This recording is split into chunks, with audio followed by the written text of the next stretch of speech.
This podcast is part of the Spoon Podcast Network, home of smart conversations that feed your mind. Well, hello, everybody, and welcome to another episode of Watch What You Eat with Carolyn O'Neill. I am Carolyn O'Neill, registered dietitian and food journalist. And today we're talking tacos with a new friend and colleague, Missy Schaaphok. And she is, are you ready for this? Director of Global Food Innovation, Sustainability, and Regulation at Taco Bell. Yeah, we're talking tacos. And you know, Missy, it was very interesting. What do they say on some social media? I was this years old when I realized why it was called Taco Bell, because it was founded by a Mr. Glenn Bell. Oh my gosh, how did I not even know that? Yeah. Let's talk a little bit about you as a registered dietitian. I'm sure one of the first questions that you get is, hey, what's a registered dietitian doing at Taco Bell? Well, Carolyn, thanks so much for having me. I'm very excited to be here, and I do get that question a lot. It often comes with a little head nod, like, dietitian at Taco Bell. But what I do, simply put, is I make tacos, and what they come wrapped in, better for you and the planet. And it's very interesting because when I was at CNN as a registered dietitian for many years, almost 20 years, people would say, what's a dietitian doing at CNN? And I said, well, food is definitely a part of the news and definitely part of nutrition news and all the research going on. And so as nutrition communicators, of course, it's really cool to see that dietitians are finding incredibly important positions in so many different, I would call them alternative careers. They're not alternative anymore, beyond healthcare. Because actually, when you think about it, being there at the helm, being there in the innovation, sustainability, regulation with Taco Bell, it's so important. So let's go back a little bit with your background. How long have you been at Taco Bell, and what did you do before that? Well, I've been at Taco Bell now 14 years, so it's been quite a stint and a very, very fun one, I must say. But before I started at Taco Bell, I didn't just come right out of college and jump right in, and I honestly never thought that I would end up at a place like Taco Bell, but I'm very happy that I did. But throughout college and my early, professional career, I always wanted to work in food. That was one thing I knew for sure in college.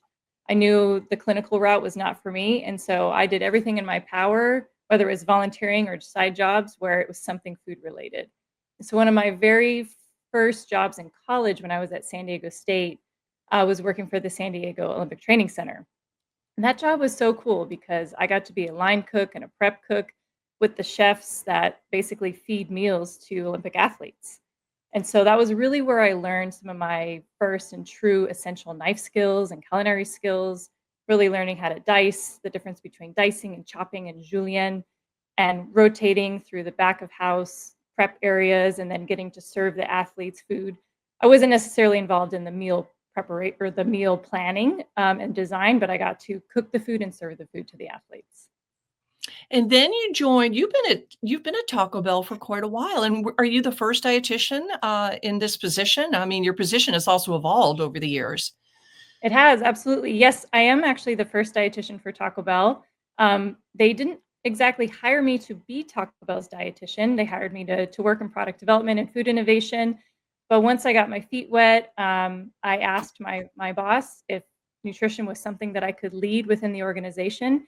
And shortly thereafter, next thing you know, I'm doing food innovation and nutrition, which was a pretty unique opportunity. And since then, my role has continued to grow and expand. And about 8 or 9 years ago, I took on the role of sustainability. That was something that I learned on the job, and I'm now leading for Taco Bell globally, which is pretty amazing. And then through that, the sustainability lens have taken on the role of packaging, and of course, food and planet, regulatory activity. So it just continues to grow and expand. It's a big brand and it's global, so there's a lot of opportunity. And it's interesting. We were talking about Glenn Bell. He a man in California, right? Taco Bell began. I guess the first Taco Bell restaurant was in the early 1960s. Yep, 1962. 1962. And it was interesting. I love reading about food history. And apparently Mr. Bell kind of invented the crunchy taco, his version, innovation of the crunchy taco. And it's interesting that, of course, the Crunchwrap Supreme is still pretty popular and very popular. So he had a good idea from the get-go. How many Taco Bells are there now? Oh, so in the US, we have over 8,000, and then internationally, we have over 1,000. So we probably have, close to, 9,000 restaurants, give or take, around the world. And yeah, Glenn Bell, of course, the star of the Crunchy Taco. And what's also interesting is this month marks the 25th anniversary of our Crunchwrap Supreme. So the Crunchwrap Supreme has a birthday this year as well. And how many countries are you in? I mean, global, as you mentioned. Yeah, I think we're probably in over 30 plus countries. We're getting close to 40. We're continuing to expand across the world, whether it's Europe, Asia, Latin America. But yeah, people want more tacos around the world. When you think about just the evolution again of, people called it fast food, right? I guess now the word is quick serve, and then we have fast casual. We have these different designations in the restaurant industry.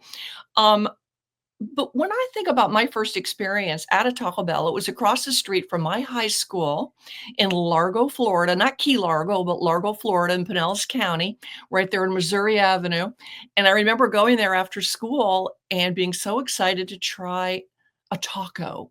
And I had never had one before. Okay. I will not reveal what year that was. But I will tell you a little clue. The taco was 25 cents. And I remember I was so excited because it came with like shredded lettuce, and of course a little, the shredded cheese and tomato, and of course the seasoned ground beef. And it was so exciting. It came wrapped up in a sort of a, I don't know, like a waxy paper kind of a thing. And I just couldn't wait, not every day, but we'd go over there as a celebratory thing after high school. Maybe it was because we weren't catching the bus because we had practice for theater or French club or whatever nerdy stuff I was doing. But when you think about that taco, it's still very much the centerpiece. But talk about the menu, Missy, and how it's really expanded and evolved over the years. Yeah, I mean, tacos are what started Taco Bell, clearly. But I think since then, tacos and Mexican cuisine really lends itself to a lot of different forms and varieties and choices. And that's what I love about our menu is that we really have a good variety of portion sizes, choices, formats. You can get tacos, burritos, quesadillas, and then we kind of invent our own forms too. Like you mentioned, the Crunch Wrap and the cheesy gordita crunch. We make up our own names, a quesarito. We combined a quesadilla and a burrito together to make a quesarito. So we really have a lot of fun with the menu, and our consumers expect that of us. They love the innovation, they love the creativity, they love the bold flavors. And so, our menu continues to grow and expand. So it is a very big menu, and it can become overwhelming very quick. So we do have some quick ways that you can kind of navigate the menu, but I do appreciate that if you're looking for something lighter, you can get a crunchy taco. It's only 170 calories, so you can feel pretty good about eating that, and you get your grain, your protein, your veg in there.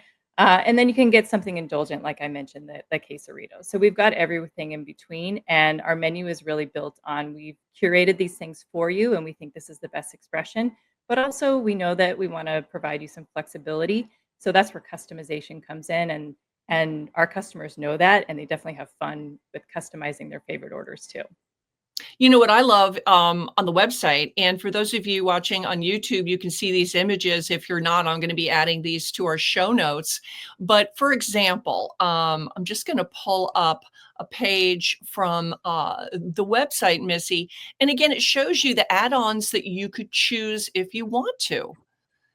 Yeah, this is super cool. I do think that ordering digitally on the kiosk on your mobile app really showcase the amount of variety and customization that's available versus just going inside the restaurant. It's less visible in terms of, oh, we have all of these ingredients. So that's what I love about the digital ordering. And they beautifully show all of our ingredients right here for you. And what's great is you can sub things out, add things to your favorite menu item, and it's super easy. One thing I see, which I found super interesting, is some of my dietitian friends and colleagues I follow on social media. I see them customizing Taco Bell options, and they're talking about, oh, these are the benefits that I see. They take the Cantina Power or the Cantina Chicken Bowl, and they Can I sub the show rice. a picture of Oh that? Is yes, it show here? that. Okay. So this beautiful bowl, right? That beautiful purple cabbage, that shredded cheddar cheese, those black beans. So what you don't see underneath is our seasoned rice. But what I see a lot of my dietitian friends doing is they're subbing the rice for potatoes, potato bites, because they want more potassium and more fiber. And so I just found that super interesting. And so I tried it because I thought, oh, I've never done that. And it's delicious. Wow. Okay. And and back to the customization and again, how things have changed. And you were very instrumental in this, Missy, is making sure the vegetarians were represented. And even, went to all the trouble of having it, of course, certified. Tell us a little bit about that and how vegetarians can certainly have a happy time at Taco Bell. They sure can. I mean, we've been selling bean burritos since we opened the doors in 1962. So our customers have always come to us as a destination for having good vegetarian options. At other establishments, you might see them just remove the protein and they're not getting anything back. So it's a little lackluster, so to speak. But we like to add refried beans or black beans. Both are certified vegan by the American Vegetarian Association. And literally, those plant-based proteins can be substituted for meat in any item on the menu. We've also done some really easy things to make vegetarian easier for our customers. So if you go to a kiosk, which is inside the restaurant, there's a veggie mode. And with this, just a switch of a toggle button, you can transform the entire menu to vegetarian. So then you take all the guessing out of it and it's right there for you. And we've literally tried every single thing on our menu and we've determined what we think is the best expression with refried versus black beans versus potato bites or versus just cheese. So we've already done the hard work for you, and it's super easy for you to order that way. I'm going to pull up another image, and what we're looking at here is essentially, I guess, is the black beans and rice. Maybe this is what's included, and or you can tell me because I think that what's cool about this is people want to know, what's in my food, and here it is, what's included, right there, all the ingredients, I guess. Yeah, so when you're ordering something, it'll break down the ingredients for you and tell you this is what's in this dish. So then you know exactly what those ingredients are, what they look like, and then you can click down and then you can get more information. And what we're looking at are really pretty pictures of, like little, uh, bowls, little, black beans, purple cabbage, lettuce, pico de gallo, cheese, seasoned rice, avocado ranch sauce, reduced fat sour cream, and guacamole. And, again, so many ingredients on the menu, and again, customization. There must be a million different combinations that you could come up with if you get super creative. Well, you're absolutely right. There are literally over a million different combinations when you take all of our certified vegetarian ingredients and combine them together, and you you can make over a million different combinations of vegetarian options from the ingredients that we have. All right, let's talk about nutrition facts, okay? Because we're dietitians, and again, years ago, restaurants, and I think it was really the quick serve restaurants that started it. Adding nutrition information to their websites or menu boards, and I know that probably it's gotten easier to do that, easier to share that. But let's just call up a nutrition facts label, and all of you will probably recognize this just from packaged goods that you see in the grocery store. But kind of walk us through here. This is the burrito supreme with beef. Yeah, so what's great is on our website, we have full transparency of all of our ingredient statements, the nutrition facts, and allergen information. So anytime you want to know anything about a specific item, we have that information for you. So when you display it all together, it has the full nutrition facts, right? All the micro and macronutrients. We follow the FDA labeling. So whenever there's an update to the nutrition fact panel, we make sure that we have all of those updated nutrition facts, like the changes to adding, potassium and vitamin D to the nutrition fact label. And then basically that allergen information that you see there on the top right, that tells you what allergens exist. That's why it has the red exclamation mark. So it tells you these are the allergens that are included in this product. And then the ingredients tell you the full ingredient statements for every single ingredient in that particular item so that you know and have full transparency of what's in there. I think it's absolutely incredible. And even if you're just searching for calories, if you're searching for what you're trying to maybe limit in your diet, your saturated fat, but it's also great that it calls to mind who knew that your burrito supreme was giving you 15% of what you need for calcium for the day. Right. So, it's there's a lot of happy surprises when you look at nutrition facts, and everybody tends to focus on protein these days, but there's lots of other nutrients that we need, right? Absolutely. And also, I think allergens are super important too, because there's also allergens people want to avoid. And our allergen calculator also will help you navigate the menu in a way that's dynamic. So you can tell the allergen calculator, I want to avoid these allergens. And then it'll show you our menu with what you can eat. So again, it makes it super easy and just very dynamic and customizable to help people make the best informed decision. We're going to talk about the menu a little bit more, and we're going to talk about flavors and all the trends that are happening. But before we go away, and we never really go away from nutrition, I think what's fascinating is, okay, folks, when you look at nutrition information, you see those numbers, okay? We all like, oh, but these things change because foods, as we know, aren't always the same. You might source them from a different place. There may be a different kind of a crop that year. And let's use guacamole as an example. And of course, I'm going to pull up a beautiful photo of the delicious, everybody craves guacamole. And this fills the entire screen because I think it fills our hearts and souls too, how much we love it.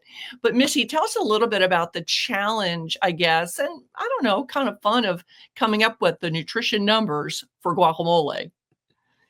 This is an interesting one because guacamole is made from avocados, which are high in healthy fats, right? But that fat content can vary throughout the season depending on the time of year. And the reason for that is because when the avocados, whether they're harvested or grown in Mexico or California, their fat content can vary as they're ripening on the tree. When I think the early season is more spring to summer, and that's when the fruit is still not as mature. The oils haven't had as much time to mature. And so the longer the fruit sits on the tree, the longer the time that the fruits are able to convert those carbohydrates into oils. And so basically the peak season is more late summer to early winter. And that's when you're gonna see the higher fat content, which gives you that richer, creamier, more flavorful avocado, which is, perfect for that culinary magic. But what's more important on the nutrition side is that we have to take that into account when we do our nutrition analysis. So we send out every single ingredient for nutrition analysis. And so with guacamole in particular, we have to basically send out samples throughout the year. And then we composite that data to give you the most accurate representation of how our guacamole's nutrition facts will show up over the course of a year to take into account that level throughout the year. I just I love all the nerdy nutrition stuff, and I tell you, it really gets back to how it is farm to table. It is farm Mhm. to so again, we wanted to talk about healthier choices made easy. And even that little taco that I described that I had in high school across the street from Largo High with a beautiful amount of like the ground beef in there. And I was getting cheese. So that would be dairy and calcium. I was getting my lettuce and tomato and the salsa. Um, but talk a little bit about the Taco Bell menu and why, as a dietitian, it excites you to really reveal to folks how they can eat healthfully at Taco Bell. Well, what I was saying earlier too is like our menu just has such variety and choice. If you just want something small like a crunchy taco, you can have that all the way to something indulgent everywhere in between. But again, our menu is big and so it can be overwhelming. And so we have some simple we call hacks. You can hack the menu to make it a little bit easier to make a simpler choice or to make a slightly healthier choice. So things like fresco style. Fresco style has been around before my time, and it was designed to be a quick and easy customization tool to allow customers to lower calories and fat. So it's a customization option that you can select when you're ordering online, when you're ordering through the drive-thru. You just say, "Hey, I want to make that bean burrito fresco style." And what it does is it removes ingredients that are typically higher in fat, like cheese, sour cream, mayo-based sauces, nacho cheese sauce, and then it replaces that with freshly prepared pico de gallo. So you're getting more vegetables into your item. And so that's a quick tool that anyone can use on any item. And a fun hack on that one, a hack within a hack, is if you go to the vegetarian menu and you customize it as fresco style, it makes it vegan because it removes the dairy items. So it's interesting. It's like a hack within a hack. But so I tell my veg friends, if you want to make something vegan, go to the vegetarian menu, order it fresco style. So that's really quick and easy. But then we just have different parts throughout the menu. I think good rules of thumb are look for lean protein. So add or replace with grilled chicken or grilled steak or even black beans. Black beans are great on almost everything. I love it in our Crunch Wrap, the cheesy gordita crunch. Like our black beans, I'm not a vegetarian, but they are delicious and they're fabulous in almost anything on the menu. So I always look for ways to add more vegetables, add more color, and then play around with the sauces. The sauces are super fun and are a great way to add flavor with not a lot. You can add just a little bit. So those are just some quick and easy tips to navigate the menu. Wow, that there's a lot to work with there, and I love the hack within the hack, and whether it's tacos, burritos, quesadillas, nachos, chips and guacamole. You mentioned sauces. Okay, people are loving the sauces. I mean, all over. Mhm. It's like I'm just gonna say that folks are getting a little condiment crazy, but that's okay. And so many of them, of the sauce packets, are 0 calories, and like you've got mild, hot, fire, Diablo, and then, of course, your avocado verde salsa, that's 50 calories, but again, um, when we're talking about flavors and excitement to the palate, how important is the sauce game at Taco Bell? Oh, it's incredibly important. I mean, that's the biggest and simplest way that we can infuse flavor. Sauces are so fun, and there's so many different vehicles and bases that you can play with, whether it's tomato based, or it's crema, or it's oil, or even a vinegar based sauce. There's just so much room to play, and we have a lot of fun with sauces. So, some examples of that would be you mentioned our Diablo hot sauce. That is my favorite hot sauce. I put that on everything. And so it has a nice like citrusy heat with some peppers in there. So it's a little bit different than the other hot sauces. It adds just kind of a unique flavor profile. And then we have our mayo-based sauces. So avocado ranch is a pretty mild one, but it's creamy, a little bit tangy. We do some collabs with some branded hot sauces like Secret Aardvark. So we work with either a brand or chefs to kind of collaborate and create a unique combination that just kind of gives you more of a bright, creamy, punchy sauce. So it's just a fun way to play around. And it's incredible how hardworking a sauce can be and how dynamic it can change the taco, burrito, whatever it is. I mean, you tried 2 different sauces side by side, and it is wild how different they can taste. All right, I'm going to pull up an image from the website, and maybe you can explain to those of us who weren't aware of this, uh, the absolute enthusiasm for folks about sauce packets, okay? And why this is important. It says on the screen, folks, if you can't see it, it says TerraCycle, recycling just got saucy. And it shows all the sauce packets of different colors. And I love that they're already open, which means somebody has already enjoyed them. But talk to us about this, Missy. So our sauce packets are very iconic. I'm glad you brought that up. I mean, people propose with them. They've saved lives. They wear them as Halloween costumes. We literally have a packet that says "Marry me" and one that says "Yes, I do." When people will film and send it in to us saying, "I just proposed using your sauce packets," so they're super iconic and very emotional. People love them. They have these different personalities, and so they're a big part of our brand in the United States. And so we wanted to do something different with them, and we wanted to do something special so that customers felt like they could be a part of the solution so that they don't have to end up in the landfill. Because sauce packets of any kind, not just Taco Bell, whether it's ketchup, mayonnaise, mustard, any flexible film packet is not recyclable because it's a multi-layer film. It's because of its size. There's just no infrastructure that can recycle that type of packaging material. So we partner with TerraCycle. TerraCycle they're actually a worldwide company, and they're a waste management solution provider. So essentially, they are collecting those sauce packets for us and recycling them on our behalf.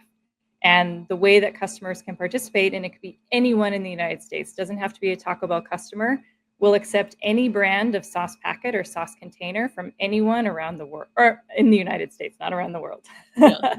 And essentially, you mail them into TerraCycle, and TerraCycle is recycling them. So it's a great way to divert waste away from the landfill, help people and our customers and us be a part of the solution, which is pretty Wow. cool. Again, it's really incredible when you think about the scale of a company like Taco Bell and how many lives are being impacted, of course, from the folks who work there, the folks who enjoy the food, to the grow the food, who, make the packaging. I have such great respect for restaurant companies that who knew what was going on behind the scenes, Missy, to really make sure not just that it's safe to eat, it's delicious to eat, but also affordable. And especially today when we're thinking about folks and their budgets, Taco Bell is becoming, and restaurants like Taco Bell are becoming even more important. Yeah, I mean, economy is taking a different turn these days, and people are getting tighter on their budgets and spending, and so we need to continue to be an accessible and an affordable brand. And that doesn't mean just low cost. That means having value with abundance, value with premium, value across the menu. So whether you're looking for a $3 steak burrito or an $8 to $9 bowl, we've got value propositions across the menu, and we want to, that's super important for us to continue to offer that, because we know that the world these days, our fans and customers really need it. We talked a little bit about what's new, and I know you're always planning for what's next. What do you enjoy about doing your watching culinary trends and global flavors? Can you give us a peek behind the curtain of what excites you most, and what you're cooking up, or what you'd like to cook up at Taco Bell? Oh yeah, I mean, we're in the kitchen and eating food every single day, which is one of the favorite parts about my job. And we work with a lot of suppliers globally to really pay attention to different flavors and ingredients that are trending around the world, because we like to stay ahead, and oftentimes multiple steps ahead of the trends, so that we can make sure that we're staying relevant and on top of it. And so there's some really interesting flavors that we're looking at to find out a way that we can infuse them into our ingredients, whether it's through sauces or marinades or whatever that is. And so what some of the categories that I see trending right now are like fermented and funky, and that's like gochujang, and it really provides that spicy umami flavor that we've been able to adapt into cremas and glazes or hot sauces, trying to find the right home and the right build and the right recipe for that. We're seeing things like bright herbs and tangy flavors, like a chimichurri or a tamarind. Those are used a lot in Mexican cuisine and provide a lot of unique flavor. There's things like fire and smoke. So that's really important for Mexican food, because we get to play around with different chilies and peppers like harissa and chipotle, and even black garlic we're seeing pop up right now, which again add a lot of depth and bold flavors. And just different chilies like that provide a little bit of nuance. What is that? Like a Calabrian chili. So there's all kinds of ingredients that we look at constantly, and not all of them will stick, but typically what we find is that when we work with ingredients like this that have more complex, rich depth flavor, that they do the heavy lifting for you, and you don't necessarily have to add as much fat, sugar, and salt. And so that when you play around with ingredients like that, they work extra hard for you. I love that. There's another hack as you're adding Yeah. flavor from these really cool sources, citrusy, smoky, fiery. You don't have to use as much sodium, which is something, of course, that folks want to limit in their diets for good health. And let's face it, salt is a delicious flavor, but it's not the only one in the book, right? Exactly. I've got one more more image to share, and I think we talked about already, but tell everybody what we're looking at here, and why do you think this is so popular? This is the black bean crunch wrap, and this is one of my faves as well. Like I mentioned, not a vegetarian, but I love our black beans, and they are absolutely divine in this crunch wrap. And we actually made this a default menu item on our menu because of that. Vegetarians love it. It's one of our biggest vegetarian selling items. And so it's got your black beans on the bottom, nacho cheese, that crispy tostada shell with our reduced fat sour cream, shredded lettuce, and tomatoes, and wrapped up into that beautiful hexagon and grilled. So that one is just fabulous. And it's a great meal to go. It looks very handheld too. Absolutely. You can literally eat it with one hand. Yeah. We have been talking tacos and so much more with Missy Schaaphok of Taco Bell. And Missy is a registered dietitian, as am I, and she's the director of global food innovation, sustainability, and regulation at Taco Bell. Missy, thank you so much for sharing what's going on behind the bell and what is new and what is maybe next, and certainly sharing some hacks about how to customize your meal at Taco Bell, whether you're interested in adding more good nutrition. Looks like lots of opportunities there, and certainly many, many, many opportunities to add terrific flavor. Thank you for being with me today on Watch What You Eat with Carolyn O'Neill. Thank you, Carolyn. It's been such a pleasure. Yeah, I'm hungry. Let me tell you something. And we didn't get a chance to talk about the beautiful Fresca drinks. Maybe next time we can talk about that. And everyone, you're always invited to add Watch What You Eat with Carol O'Neill to your favorite podcast menu. So thanks a lot. Bye, everybody. See you next episode.